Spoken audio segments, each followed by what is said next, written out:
Vamos lá. Tô vergonha. Roberto me chama.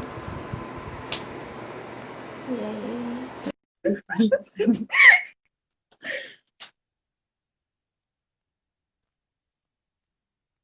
Ai, oi. Boa noite. Oi, gente, boa noite. Só estamos esperando aqui entrar mais gente e esperar o ator entrar também, tá? Pra gente dar início.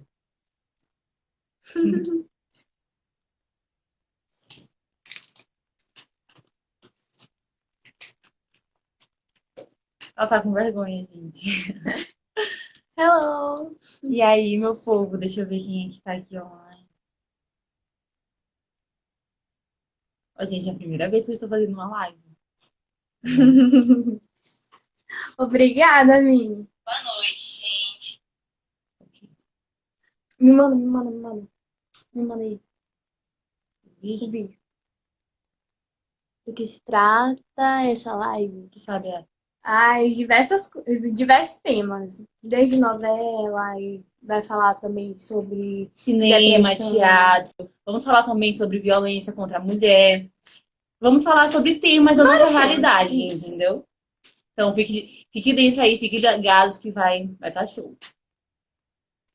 Cadê ele, amigo? Já chamei, né?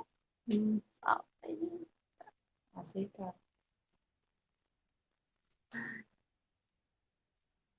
E aí, Renner? Olha! Boa noite. Boa Oi, noite! boa noite. Bom, prazer. Eu me chamo Ana Paula. Me chamo Thaís. A gente Tudo bem, faz Ana parte do Paula? Tudo grupo bem, teórico. Thaís? Então, vamos que vamos. E como é que tá a Vamos. turma aí do Maranhão? Conta tudo.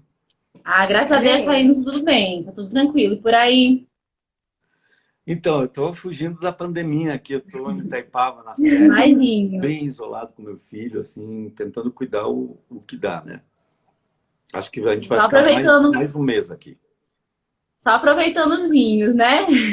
Só aproveitando o vinho. Eu tava até agora, tava numa live com o Gustavo Machado, tomando Oh, um vinhozinho aqui ó, seco. Bom, se Muito olhar, bem. olha aqui, ó. Lá atrás tem o altarzinho dos vinhos. opa! Nossa, tá certo. Vamos começar Vocês estão então. trabalhando? Me conta, quero saber de vocês. Como é que está o grupo? São quantas pessoas no grupo?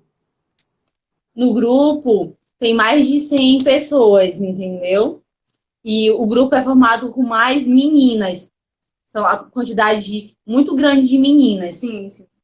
Temos em torno de 150 pessoas no grupo ao todo.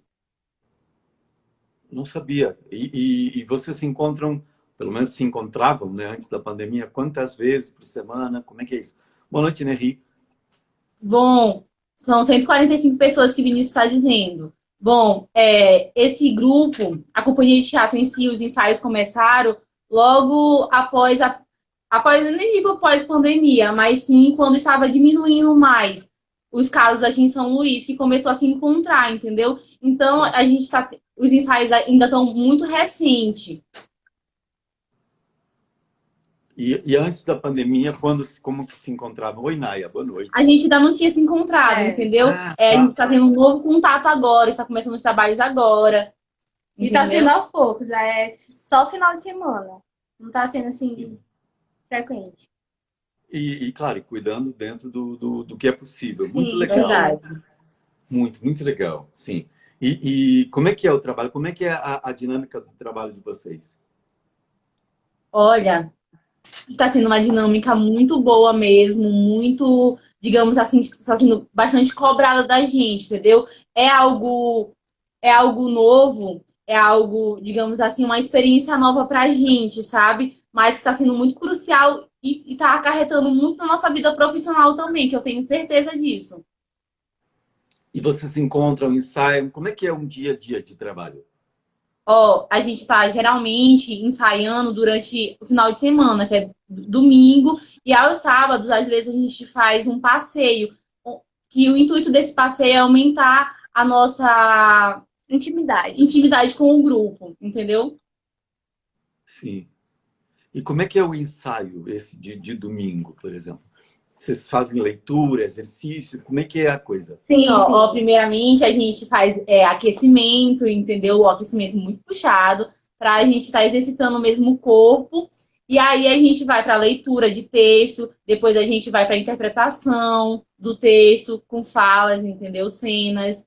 Tá sendo aos poucos. Sim, é porque é uma trabalheira mesmo. Demais. E é bem É. puxado. Aí a gente começa, ó, só para você ter noção, a gente começa das 9 horas e vai até 3 horas da tarde. Muito bem. Oi, Ruth, boa noite. Hum. Que legal, que legal. E aí, claro, terminam exaustos. Mas ok, Sim, esse é o muito. caminho. Sim, sim, A sim. ideia. Essa é a ideia. E que textos vocês estão lendo? Como é que vocês estão A luz da pesquisando? escuridão, a gente tem o nosso texto, né? A luz da escuridão, e aí ele aborda assuntos como depressão, suicídio, violência contra a mulher, drogas, que são temas da nossa realidade, entendeu? A atual realidade, o cenário que a gente está vivendo hoje, a gente está abordando nessa peça. Sim. Eu fiz uma peça que falava de dois suicidas. Era uma pensão, dois vizinhos numa pensão. Um texto tipo Dostoiévski. E de gente que já tinha tentado se matar, e baseado numa história real. E aí pesquisei bastante. No Rio, por exemplo, lugares onde tem um lugar numa universidade que é o lugar onde mais, historicamente, mais tem suicídios no Rio, que se atiram de uma ponte entre dois prédios. É,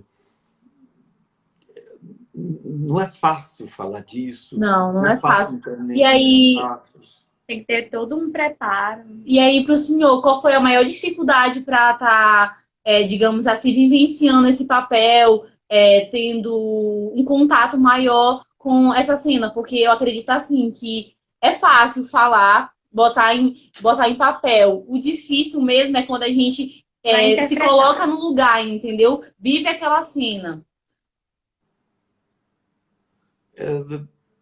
Assim,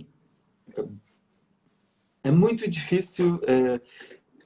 Falou que leva uma pessoa. Qual é o desespero? Qual é o desespero de uma situação limite? O que, porque assim, o que leva alguém a matar alguém? Porque você está É o primeiro matando ponto alguém. que pensar.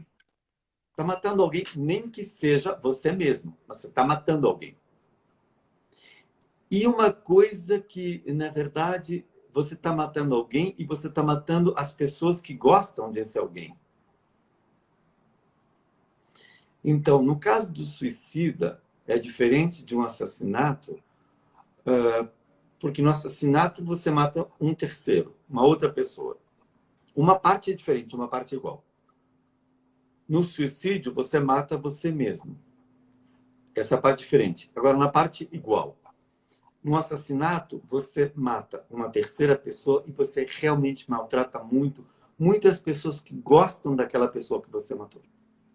E isso é igual no suicídio.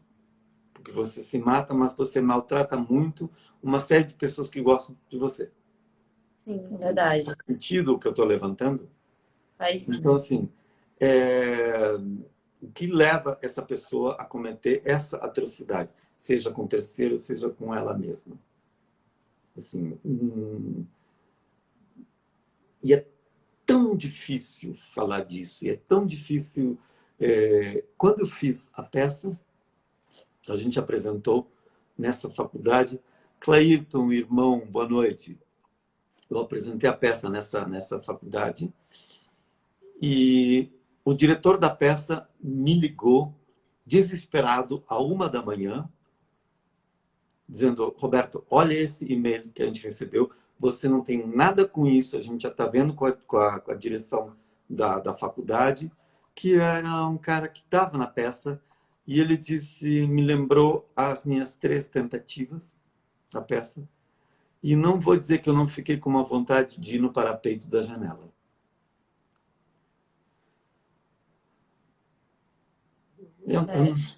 Enfim, eu Tem passei uma palavras noite, para explicar, eu né? passei uma noite É de o horror. sentimento único É, que eu a passei gente uma noite sente. de horror, mas aí o que o diretor me disse cara, toma isso pelo lado, você não tem domínio sobre isso, nem sobre o que cada pessoa vai fazer.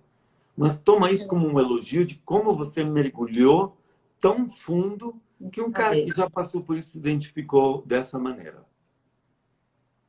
É Tá? como o Vinícius, ele fala pra gente, entendeu? A gente tá entrando, incorporando o personagem onde que teremos pessoas que vão chegar pra gente, entendeu? Que vão se comover com a cena e que vão encontrar a gente como um alicerce, entendeu? Tem que Claro. ter todo um preparo físico, físico não, psicológico, para A gente está trabalhando com temas muito polêmicos, que aborda muito, vamos dizer assim, aborda muito a juventude, entendeu? A nossa atual juventude que está precisando encontrar uma solução, entendeu? Claro. E eu acredito assim que a solução eles vão encontrar na gente. Por isso que quando eu recebi a proposta para participar da peça, eu sem pensar mesmo, eu aceitei, sabe? Porque a gente quer ser o diferencial hoje em dia, a gente quer fazer a diferença. Você falou uma coisa que é um pouco preocupante. Claro que vocês querem ajudar pessoas, mas você diz, e a solução eles vão encontrar na gente. Não, não vão. Tá? Não é esse o objetivo da peça. Então, não é esse o objetivo. Se a pessoa não encontrou uma solução em vocês, vocês vão se frustrar porque fizeram o trabalho errado. Não. Vocês vão levantar questionamentos e ferramentas para a pessoa pode dizer, aí eu já tive. Eu já passei por isso. Olha como esse personagem resolveu essa situação. Olha por que caminho. Mas não significa que é uma responsabilidade de vocês orientar essa pessoa. Pelo amor de Deus, não. é uma forma de ajudar. Mas a forma de ajudar é levantar essas questões. Como, por exemplo, eu faço uma comédia em que eu faço um personagem que é machista, racista, o que for. Porque para levantar nas pessoas a consciência, olha como nós temos esse racismo latente.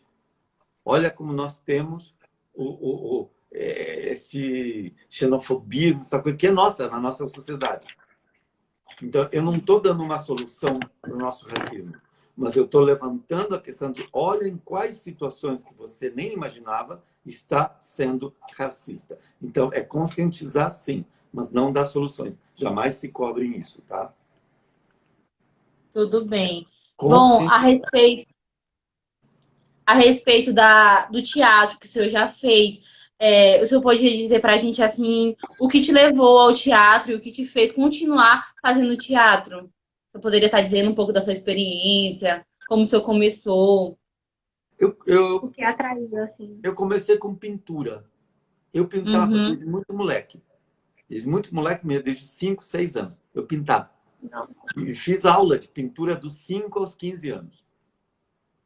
Eu sempre achei que a minha arte ia ser pela pintura. Mas, ao mesmo tempo, com 9 anos, comecei a escrever a história de um... Eu não tinha amigos. Eu morava sozinho. Sério? Eu não... Porque, assim, meu pai e minha mãe eram filho único, os dois. Então, eu não tinha tios, não tinha primos, não tinha sobrinho, não tinha uma irmã, que a gente não brincava quase junto. E eu morava no centro de Montevidéu, numa região comercial. Então, também não tinha vizinho. Então, a minha infância foi realmente muito solitária. Muito, muito. Então, eu brincava comigo, sozinho. Eu criava coisas. Eu adorava aqueles brinquedos que são de montar, então eu montava coisas. Escrevia, inventava histórias. Também. Então, isso foi... Eu criava muito. Mas eu sempre achei que ia ser pintor ou que ia ser um escritor ou uma coisa assim. E um dia, eu não me dei conta disso, claro, mas um dia a minha mãe me trazia da escola, eu tinha 5, 6 anos, e na esquina da minha casa, Montevidéu, frio pra caralho. Vocês não imaginam no Maranhão o que deve ser agosto em Montevidéu. Tipo assim, -1, 0 grau, sabe? Nossa, No Maranhão, acho que isso vocês nunca passaram por isso. Não. aqui tá uns 25, a gente já tá com Aqui é frio. calor. Qual é a menor temperatura que você já viu? Acho que foi 25 graus, né? É 20, 15, por aí, nessa faixa. 15 alguma vez deu no Maranhão? 15? Aqui não, não no Maranhão. Ah, Ah, não, não. Qual é a Não no temperatura mais Maranhão. baixa que vocês lembram em São É Luís? 20 por aí. 20. Caraca, isso. tá. Não, muito legal. Mas, enfim, na esquina da minha casa tinha, num frio da porra, tinha um velho, muito velho, sozinho na esquina, chorando. Não. E eu travei. Eu vinha, a minha mãe me trazia pela mão e eu olhei aquilo e travei, e travei. E ela disse, vamos, vamos, vamos, que vergonha, vai ficar na frente desse senhor. Eu disse, não, eu não vou arredar pé daqui. Eu para minha mãe, não, eu não vou ir. Oi, Vera, não, não vou sair daqui. E eu vou fazer uma coisa para esse senhor rir. Eu não vou deixar esse senhor chorando sozinho aqui na esquina. E aí a mãe, que vergonha. Eu comecei a fazer um monte de morisqueta, de coisa engraçada. Eu só saí de lá depois que aquele senhor começou a rir. Eu não sei quanto tempo eu passei, mas eu só saí de lá quando esse senhor estava rindo. Não. Que fofo. E eu entendi que isso ia ser a minha profissão. E disso já passaram mais de 50 anos. E eu continuo fazendo exatamente a mesma coisa. Muito lindo, viu? Fazer que as pessoas se sintam um pouco menos tristes. Assim, essa é a Qual minha foi, assim, a pessoa que inspirou você, assim, no teatro, No teatro não, na arte. na arte? Isso. Na arte. Ele tem um nome húngaro. Se chama Frombach. Se chamava, né? Eu vivia numa coletividade em Montevidéu, uma coletividade judaica húngara de imigrantes muito pobres, muito que saíram ou fugindo da Segunda Guerra Mundial, ou fugindo do nazismo, ou que não tinha muitas vezes o que comer, assim. E tinha um senhor, Frombach, que na Hungria ele era ventríloco. Sabe o que é o ventríloco? Aquele que tem um boneco e o boneco fala, na verdade, é a pessoa que está Sim. falando. Ventríloco. Então, ele tinha os bonecos, ele não tinha onde cair morto. Mas aí os adultos davam para ele um troco para ele animar as festas das crianças. Então, era um pouco mágico, um pouco ventríloco, um pouco fazer show para as crianças. E aí dava um dinheiro e ele conseguia, pelo menos, comprar uma comida. Tá? E uma coisa que eu observava hoje eu tenho consciência, eu vou dizer o meu ponto de vista de hoje, mas eu sentia, só não sabia dizer nome a isso, de criança. Quando a gente é criança, nós temos os nossos pais que nunca dão bola para a gente, porque sempre estão tendo que se virar. Os pais estão Sim. sempre no futuro, sempre com preocupação. Estão sempre preocupados, estão sempre vivendo no futuro, então não tem tempo com as crianças. Não dão Verdade. bola para a gente como criança. Isso os nossos pais. E nós temos os nossos avós, tio, avô, que são velhos e estão sempre no passado. E não conseguem acompanhar nosso pensamento. E sempre dizem, não, menino, isso não é assim que se faz. Isso era assim. Mas hoje é diferente. Então nós temos pais que estão no futuro, avós que estão no passado. A criança não está nem no passado, nem no futuro, está no presente. O tempo inteiro no presente, mas ligado a pessoas que nunca estão no presente. Está sempre no passado e no futuro. Faz sentido isso para vocês? Faz sim, com certeza. Bom, Frombach estava ali com a gente, brincando com a gente, e ele não tinha futuro. Porque é uma profissão que ele tinha que não teria futuro. Não tem como, agora eu vou ser o gerente ventríloco do Uruguai. Não tem como. Ele não tinha profissão outra que não fosse isso. Saber divertir as crianças. Maravilhoso. E ele não Excelente. tinha passado, porque o passado dele, ele tinha escapado de um campo de concentração. Ele não tinha Nossa. passado. O passado dele era morrer lá. Então ele não tinha passado e não tinha futuro. Ele vivia onde? No presente.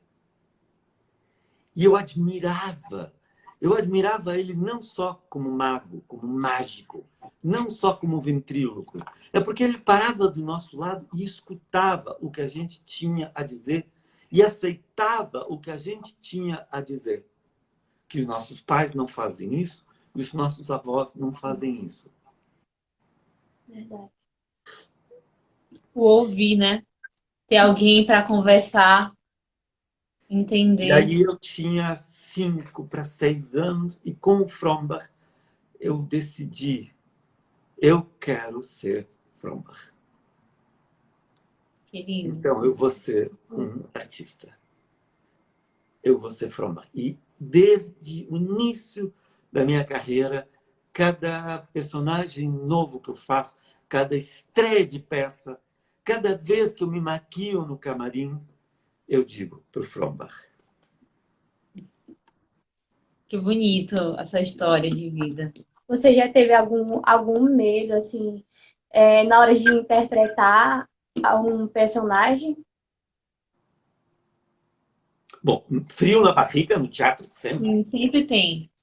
Sempre tem. sempre. É. Porque pensa assim, a televisão é muito mais fácil que o teatro. Porque se você errar alguma coisa, grava de novo. Claro, se errar 5 Sim. vezes, te tiram da novela. Aí não. Mas assim, no teatro você tem que acertar tudo todas as noites. Então, você tem que estar muito bem. Então, claro que é um frio na barriga. Claro, eu tive frio na barriga nas primeiras novelas.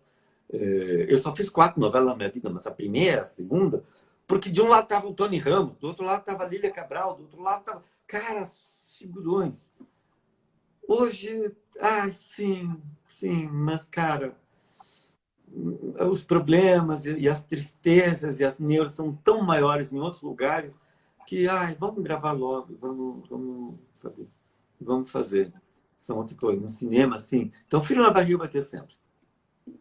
E como você consegue, assim, interpretar um personagem? Trazer mais para a realidade, Sim. entendeu? Incorporar o personagem. Você pode estar dando uma dica para a gente, como a gente faz com que a nossa interpretação seja o mais realista possível. E como é que você consegue, assim, memorizar as falas?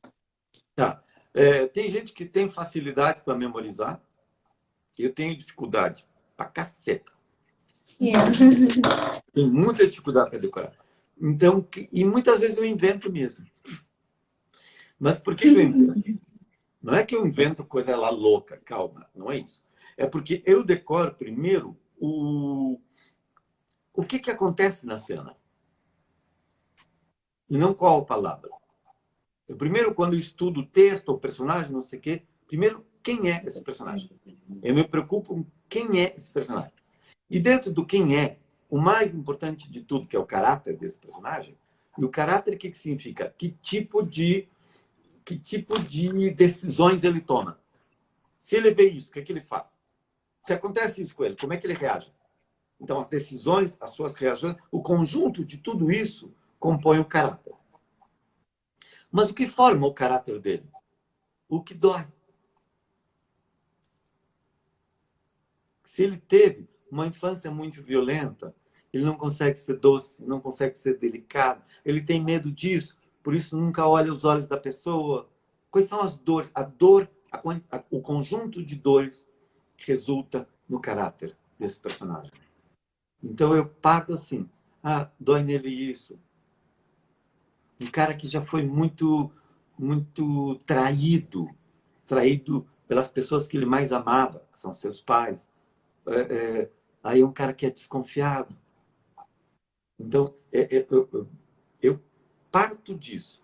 Pensa o seguinte, se você está na emoção certa, você já fez 90% do trabalho. Estão aqui Uma perguntando pessoa... qual é o papel que te deu mais orgulho em fazer, Roberto. Pepe do Um Contra Todos. De longe. De longe. Foi Bom, incrível fazer um personagem desses. Incrível.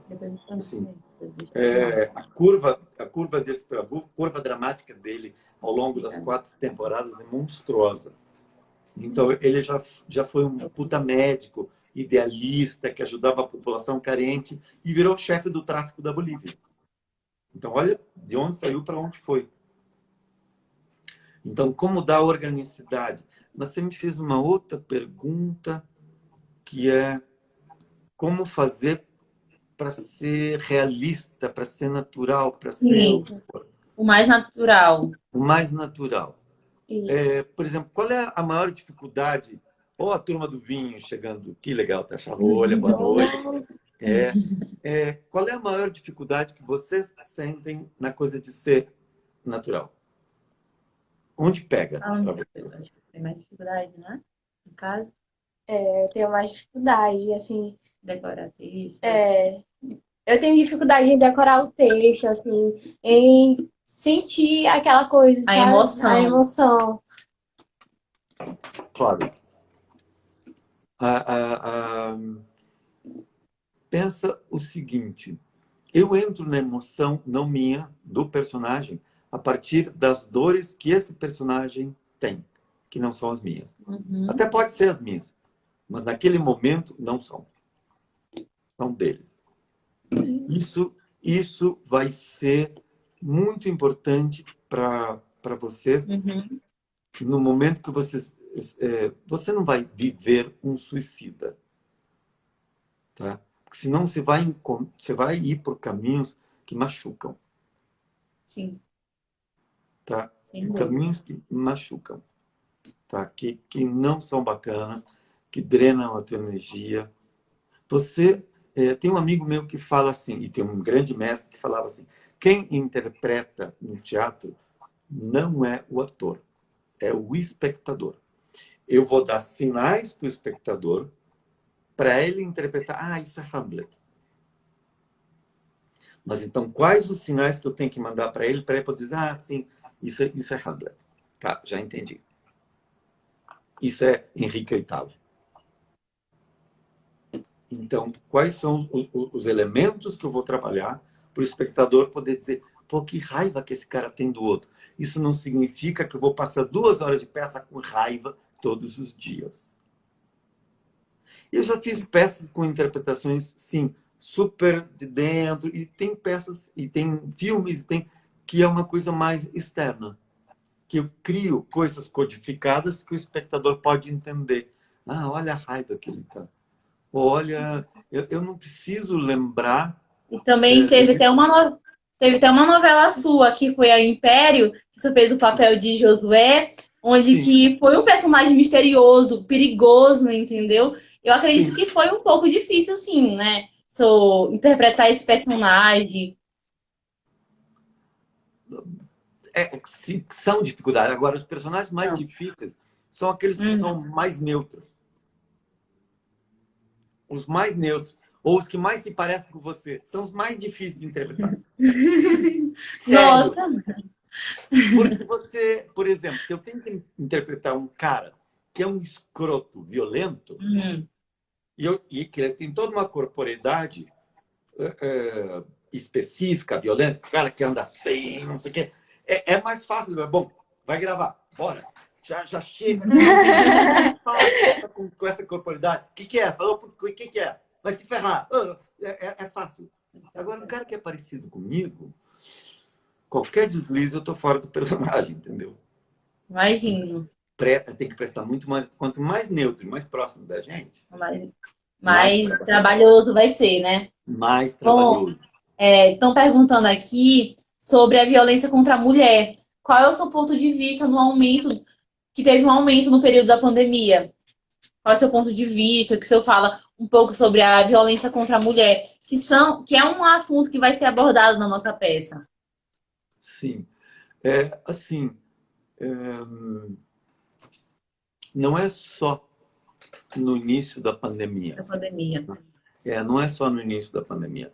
O que a pandemia fez foi escancarar uma sociedade que escorraça as mulheres. Sim, com certeza. Verdade. Tá? Em qualquer área. Em qualquer área. E com uma questão que, assim, hoje, os casamentos... Eu vou te dizer uma coisa. O casamento, do jeito que a gente conhece, tem 10, 15 anos pela frente. Ele vai ter que mudar muito. Muito. Primeiro porque essa molecada é bissexual. já. Toda essa mulher... Então, assim, como é que vai ser um casamento de bissexuais, por exemplo? E muitas pessoas ainda não estão preparadas para ouvir esse assunto, entendeu? Ainda não É. estão preparadas para ver a realidade que a gente está vivendo, entendeu? É É. muito difícil tratar sobre esses temas. Mas vamos lá, violência contra a mulher,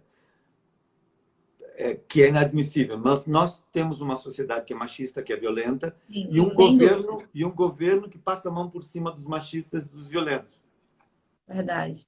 porque é um governo machista e violento. Então, é um governo que representa o brasileiro médio, que é exatamente isso. O meu grilo não é com o Bolsonaro. Meu grilo é que o Bolsonaro representa realmente boa parte da população. Que é exatamente assim. Que é assim. Infelizmente, é uma É, realidade que a gente vive e que vai que ser é. difícil ser mudado, mas não é impossível. Não, não, mas acho que vai ter uma luta Eu, muito, muito grande. Uma luta muito, muito grande. sim, Sugiro. eu tenho na minha vida, eu sou atleta, né? Eu faço esportes. E aí, logo quando eu comecei a treinar, eu tive um professor que ele era muito machista, que ele não permitia a gente fazer esporte, entendeu? Chamava a gente, tratava a gente mal, me chamava de que eu era incapaz, entendeu? De fazer as coisas. Então, tal, eu sofri muito no começo, quando eu fui praticar esporte. Mas depois, quando eu me mudei, eu vi que eu era capaz, entendeu? Que tudo que eu precisava era ter a noção que eu era capaz de fazer tudo que eu almejava ser na vida. Sim, sim. É, deixa eu falar uma coisinha. Eu comecei e não completei. Então, Uhum. assim, os casamentos, do jeito que a gente conhece. Oi, sou Vendroski, boa noite. Os casamentos de gente que a gente conhece, e a pandemia mostrou isso, eu acho que vai ser um grande ensinamento. A pandemia mostrou que o que hoje tem são, nem dá para chamar de casais, são homens e mulheres que se toleram.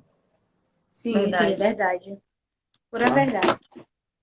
Que se toleram ou que se toleravam no dia a dia, em que o marido trabalha 9 horas por dia, mais o transporte, não sei o quê, está 12 horas por dia fora, Sim. 6 horas dormindo, 1 hora comendo, ou seja, ele se vê 3 horas por dia, no máximo. E nessas 3 horas falam umas coisinhas, um vê TV, outro vê a novela, outro lê não sei o quê, e isso com a pandemia acabou. Ou seja, está mais reduzido. Boa noite, Gabi. E tá mais reduzido. Então, por exemplo, acontecem cenas que, assim, a mulher pede para o marido, pô, me ajuda aqui com a louça. Como assim? Vem É cá, verdade. troca o Júnior, troca a roupa do Júnior que Ou eu estou fazendo isso. lavar Ué, roupa. eu não faço isso. Não, não faço isso porque você está 9 horas trabalhando. Agora está em casa, a gente pode dividir o trabalho. Antes tinha o álibi de não fazer. Mas agora quer continuar não fazendo, mesmo sem um álibi. Então, agora meio que isso mostrou que isso não vai ser mais possível. Ou se divide ou se divide as tarefas, as responsabilidades, ou fica muito fácil para o homem. É verdade. Leiam a peça, cara, é muito interessante, já que esse momento se fala da violência da mulher. Eu não sei se é Lisístrata e a greve do sexo. Como? Lisístrata e a greve do sexo. É na Grécia. E a Uhum. greve. As mulheres são maltratadas desde a Grécia, sim, talvez até antes. E aí elas querem determinada coisa, os maridos, os homens, né, gregos, não aceitam e elas decidem, encabeçadas pela líder Lisístrata, fazer uma grande greve de sexo. Nenhuma mulher dá mais para os homens. E aí eles entram em parafuso. E é uma coisa que, trazida para os dias de hoje, seria muito interessante. Estou com uma coceira aqui que eu não sei o que é. Eu mexi em coisa de poeira e agora estou com essa coisa assim. Enfim, trazido para os dias de hoje, é um pouco isso. O que as mulheres deveriam fazer para serem ouvidas, para ter uma condição mais igualitária, para parar de matar mulheres, para entender que não são objetos de casa para entender que tem direitos políticos, direitos sociais, direitos econômicos que têm que ser respeitados. Que deveria ser iguais perante a todos, entendeu? Na sociedade. E que a gente vê, infelizmente, não é, entendeu? Seja em qualquer área, tem uma desigualdade. Tem uma desigualdade dentro de casa, dentro da empresa, Sim. na delegacia de polícia. Você chega para relatar um maltrato e ainda o delegado, primeiro, vai rir. Ou ainda vai querer te inculpar. Tem que ter provas, né? Tem que ter provas, tem que ter... A mulher chega para acusar um estupro, o delegado diz, mas com que roupa você estava, filha? Pois é. Isso muda? Quando você chega um bandido lá que matou alguém, você pergunta que roupa estava a vítima? Então, que argumento é esse, maluco? O cara chega baleado, fui assaltado. Tá, mas que joias, que roupa você estava? O delegado não pergunta isso. Porque vai dizer, tá vendo? Você estava com esse relógio, você tinha que ser assaltado mesmo. Se fode, não use esse relógio. Não. Aí para a mulher, você estava com essa roupa, você merecia ser estuprado. Não, não pode fazer isso. Entendeu? Não pode. Estou dando 2 exemplos absurdos para entender como os pesos são diferentes. Quando é um homem e quando é uma mulher. Então, assim, não pode fazer. Agora que, só voltando assim para a escolha assim, de personagens, o que mais atrai você assim, na hora de escolher um personagem? Sim. Eu escolho pelo grau de complexidade dele, pela curva dramática.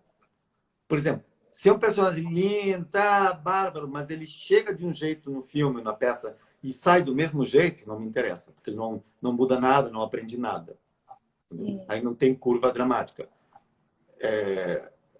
Não tem modificações. Não vai aprendendo coisas, ou se frustrando. Então não tem mudanças de sentimento, de emoções.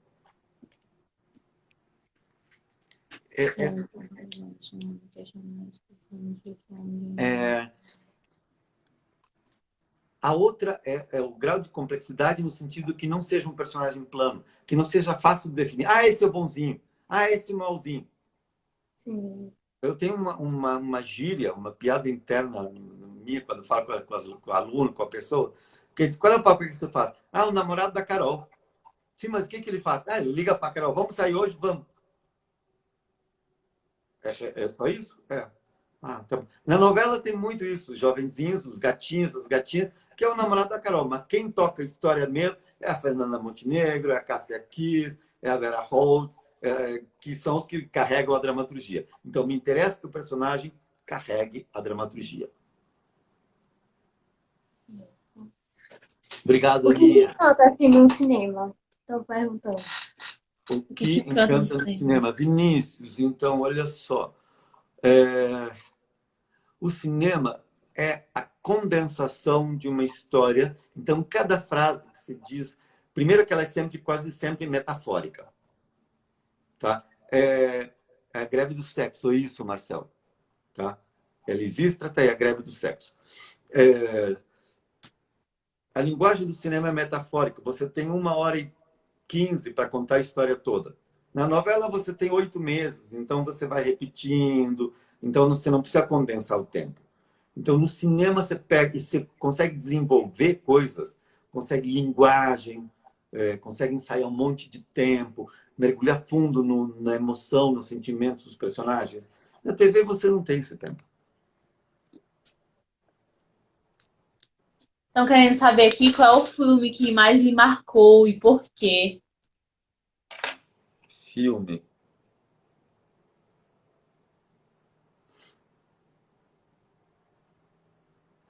Caraca, eu tô tentando... Já me fizeram essa pergunta e eu nunca respondo o mesmo filme. Ou seja, eu não devo ter um definido. Pode ser um que eu fiquei 12 dias embarcado numa plataforma de petróleo, entender como é que é o mundo dos petroleiros, tá? Da TV, sim. Pepe, o Um Contra Todos é o mais significativo. Depois Império, depois talvez Poder Paralelo na Record, que eu fazia um clown. Já ouvi. Sim. Fazia um clown, foi uma trabalheira. Eu era o assassino da novela, mas era tudo errado. Ele matava, inclusive, as pessoas erradas. Ele errava tudo. Então só se ferrava. E as pessoas adoravam. Na rua me paravam para dizer que ele era do bem e era um assassino. Mas era um assassino do bem. Como é que seria que é isso? É estranho. Então, é isso que eu digo. Eu escolho personagens que você não consegue dizer ele é do bem, ele é do mal. Ele é humano. Então, quanto mais eu consigo trabalhar a humanidade desse personagem, mais me interessa. Mas interessa. Tô querendo saber aqui qual foi a novela, o filme ou peça que o senhor teve mais dificuldade em fazer. O Sétimo Guardião. A mais difícil de todas. Que eu fazia o dono do restaurante. O Tobias. É a mais difícil. Porque ele não tinha conflitos. O que dava, assim... O primeiro conflito foi quando a Lília Cabral, o personagem da Lília, foi no restaurante, derrubaram um molho nela, deu um problemaço. Mas foi no capítulo 80. Não tinha conflito tinha uma família propaganda de margarina, que dá tudo certo. Propaganda de margarina dura 30 segundos, no máximo. Como é que você carrega meses de uma história sem conflitos? Então, isso foi uma dificuldade incrível. Diz qual E é a o gente gostaria gênero... de... Qual é o gênero que o senhor mais gosta no cinema? Quero saber aqui. Fiz um A filme, Érica. O Mundo Não Cabe nos Meus Olhos, que eu fazia um oftalmologista, foi muito legal de fazer, com Edson Celular. Edson fazia um cego, eu fazia um médico que fazia a cirurgia e dava a visão para ele. Uma história muito legal. E que depois Bom. mas aí ele imaginava o mundo de um jeito, quando ele enxergou de um jeito que ele não gostou e pediu para tirarem a visão de novo. E aí o médico entra em crise. Então é uma história complexa, muito legal. Então, a gente gostaria de saber, assim, como esses atores somos novas, né? A gente queria saber qual é o seu conselho, qual é a sua dica que a gente pode estar, assim, levando para a vida, como essa nova geração que está surgindo de atores. Observem pessoas. Observem as dores das pessoas, as reações, os sentimentos das pessoas. Você me perguntou antes sobre a principal dificuldade, que como dar realismo, como dar naturalidade, como dar... não é isso? Sim. Então, muitas vezes a gente vê jovens atores, seja na TV, seja no cinema, vai fazer uma cena, e em vez de fazer a cena, mostra que está fazendo a cena. Sim. Sabe? Coloca um pouco mais do que o natural, do que o orgânico. Tanto que, por exemplo, dizer, eu quero tomar um líquido e dizer: poxa, parece velho, sabe? Parece bastante natural, né? Eu inventei, a água não está velha, mas seria muito exagerado. Parece velha essa água, né? Está fora do tom. Você entende isso? Está fora... né? Se eu te perguntasse, por exemplo, qual foi... Eu não sei o que você toma de café da manhã em São Luís. Por exemplo, qual é o teu café da manhã normal? O meu é chimarrão, então deve ser muito diferente. Nossa!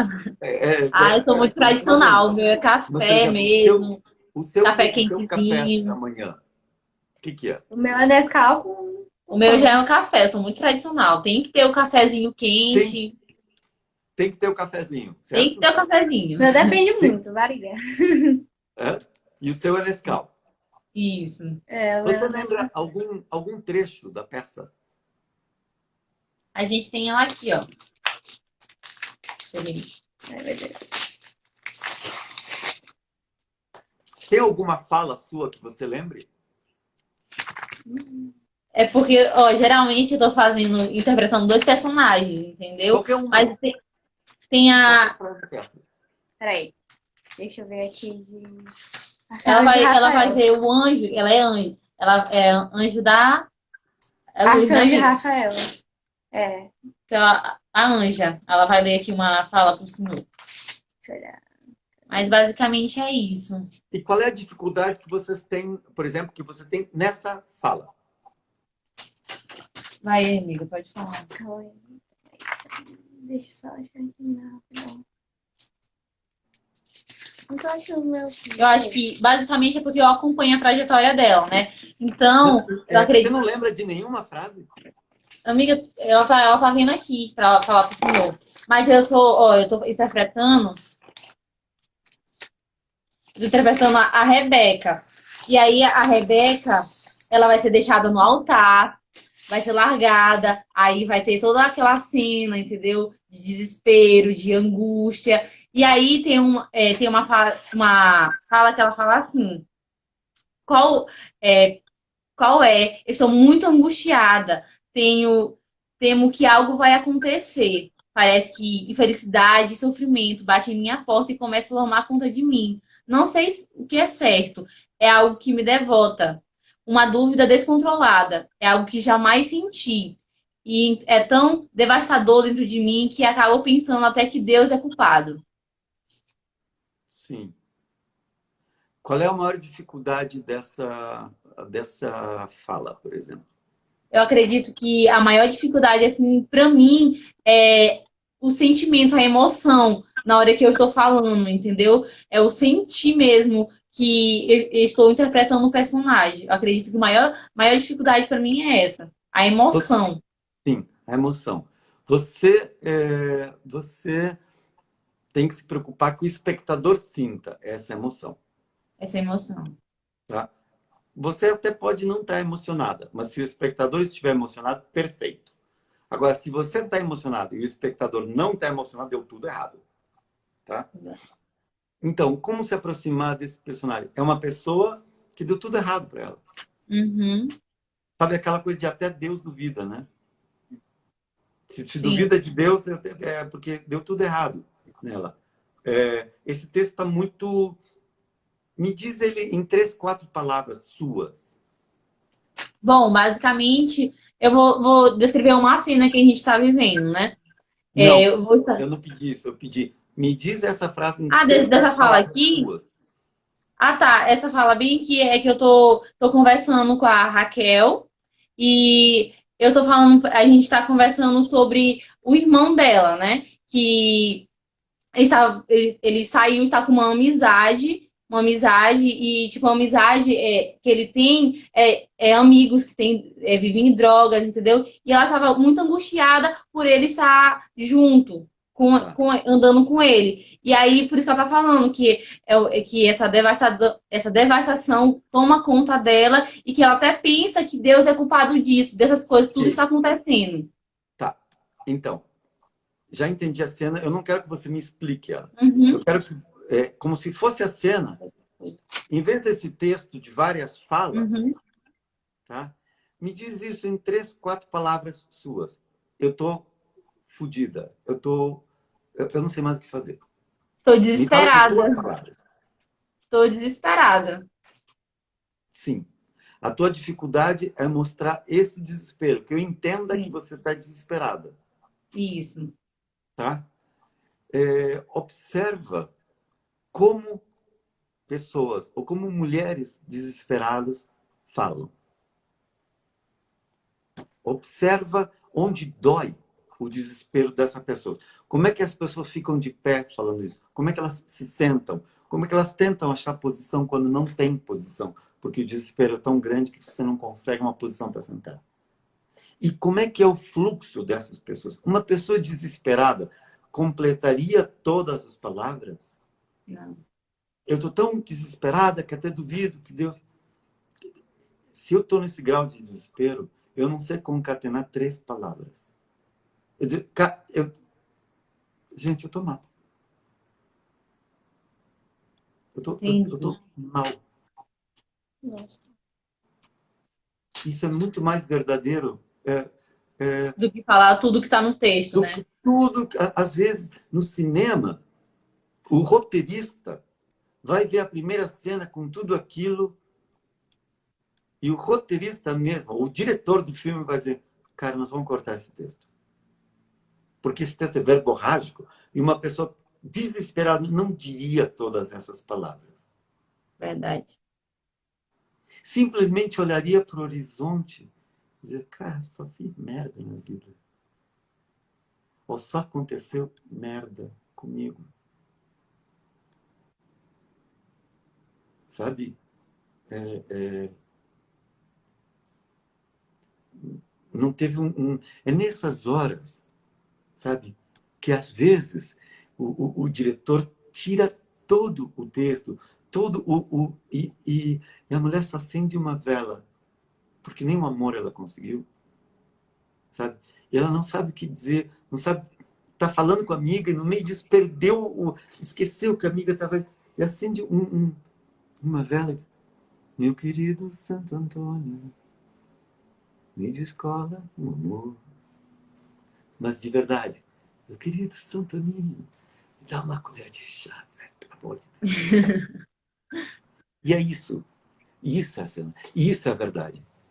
Cara, algo de bom vai ter que acontecer na minha vida, porque até agora eu só me fudi, velho. Vai atrás dessa coisa. Não pelas palavras, senão você não chega nunca. Porque você vai estar com toda a preocupação de será que é essa palavra, será que eu... Não, vai na emoção. Eu estou fodida, não aconteceu nada de bom comigo. E esse silêncio, essa terra árida, vazia, essa sensação de terra árida, tudo que eu plantei nessa porra dessa terra não nasceu. Eu faço o que agora? Não sei. Então, a única coisa que a câmera do filme vai te pedir é essa cara de não sei. A palavra que sair dessa sensação de não sei vai estar certa, seja ela qual for. Seja um suspiro, seja um... Nada, né? Nada. Já disse tudo. Porque como espectador não me interessa saber o que você fala. Me interessa saber o que você sente. Faz sentido? Faz completamente agora. Então, Eu tô... busquem um arsenal para os jovens, eu digo isso. Vão para os mercados. Olha as pessoas fodidas nos bares. Ver como é Olha, sempre, né? olha a mulher que para na porta e vê que o cara, o marido, trabalha no tráfico e sabe que um dia não vai voltar. Olha o olhar dessa mulher. São as matérias-primas, são as nossas ferramentas. Então, busquem para vocês um arsenal dessas ferramentas. Ah, é aquela mulher que perdeu o marido, ou que acha que vai perder o marido e não sabe como vai se virar sozinha e não vai se virar. Eu tenho guardado esse olhar. Bom, agora é esse olhar que eu vou dizer para o anjo. Acho que até Deus duvida de mim. Com aquele olhar do marido que não sabe se vai voltar. Eu tenho isso registrado. Já entendi. Eu vou emprestar esse meu olhar que eu chamo de o marido que não vai voltar para esse personagem que está com medo de tudo. Então, eu não tenho como explicar isso em 2 minutos. Eu tenho que terminar agora a live em 2 minutinhos, falta. Mas um dia vamos trabalhar sobre isso. Como eu empresto impressões minhas ao personagem. Adorei. Adorei o que O o senhor disse. espectador não sabe que eu estou falando daquele olhar daquela mulher que eu observei que acha que o marido não vai voltar. O espectador não sabe isso. Ele está olhando e falando, cara, esse cara está fudido mesmo. O importante é que o espectador sente. Eu emiti um sinal que eu chamo de a mulher que acha que o marido não volta para uma cena de desespero. O espectador vai compreender, esse cara está desesperado. E esse conselho que o senhor deu, eu tenho certeza que eu vou levar para toda a minha vida, pois abriu outro olhar, outro pensamento, entendeu? De eu estar interpretando, sentindo mesmo. E muito obrigada mesmo. O senhor foi realmente Maravilhoso. Eu vou sem te dar um dúvida. exemplo. Um exemplo que eu fiz. Às vezes, sentir, você usa um exemplo. Ah, eu tenho saudade daquela pessoa, eu sinto. Daqui a pouco você compreendeu que aquela pessoa era um escroto. Aí você não tem mais saudade. Então a tua cena acabou, porque você usava um exemplo que você não vai conseguir manter. Por exemplo, tinha uma cena em que eu tinha muito nojo de uma pessoa. E eu não conseguia sentir esse nojo.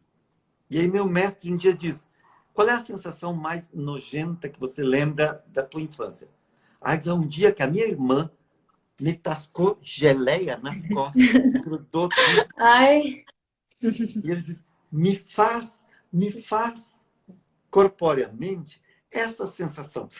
Assim, as costas aqui, assim, ele diz, empresta a geleia para esse personagem. E esse personagem, eu tenho que falar com você, e daqui a pouco diz, agora chega a geleia nas costas. E era, cara, sai. E era uma sensação de ficar lá. Eu não estou sentindo porra nenhuma. Eu estou trazendo a geleia gruda. sim. E é crível para o espectador. Cara, o nojo que esse cara tá desse outro. Não, nem sei quem é o cara. Mas eu estou usando uma sensação da geleia nas costas que eu não consigo ficar um segundo mais nisso aqui. Então, o importante é o que você empresta para esse personagem com uma emoção que não é sua, é do personagem. E que isso é orgânico para o espectador. E é verdadeiro.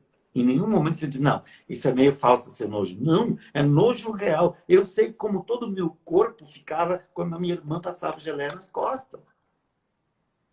E isso o espectador decodifica.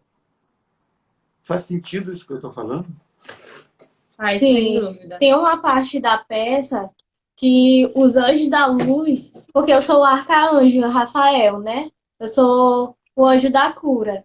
E aí tem uma parte que os anjos da luz fica encarando os anjos das trevas, né? E aí eu uso a morte da minha avó pra ficar sério, entendeu? Para ficar séria. É, eu não consigo. Porque assim, se a gente for ficar encarando aquela pessoa, eu não consigo ficar assim, séria. Eu começo a sorrir. E aí eu coloco um sentimento meu pra eu ficar séria. Aí eu lembro da. Sim, claro. Pois é, aí eu lembro da morte da minha avó, aí eu consigo ficar séria, consigo, assim, sei lá, tipo, pensar que essa pessoa fez mal a alguém, entendeu? Que eu conheço e eu não gostei, aí eu consigo ficar com raiva. Você sente falta da sua avó? Sinto muita falta. E fica triste cada vez que se lembra dela? Sim. Aí eu E consigo por que... ficar séria, entendeu? Mas e por que que você se maltrata assim para ficar séria? Porque Não cada vez que sei. lembrar da sua avó vai sofrer, entendeu? Quem sabe substituir isso por alguma sensação concreta que te faça ficar séria. Por exemplo, esse anjo que vem na tua frente fez coisa que você não aceita. Está Idealizar te ele pedindo como. coisa que você não aceita. Sim. O que é algo que você não aceitaria mesmo? Sei lá, agressão, falsidade, sei lá. Muita Não, coisa, muita coisa. algo mais horroroso que ele possa te pedir. Ai, falsidade, mentira, não, Um boquete não por 15 concordo reais. com coisa. Cara, É você o não vai. quê? Um boquete por 15 reais. Acabou de te pedir isso. Amigo, não vai rolar. Qual é a sensação se ele te oferecer 15 reais?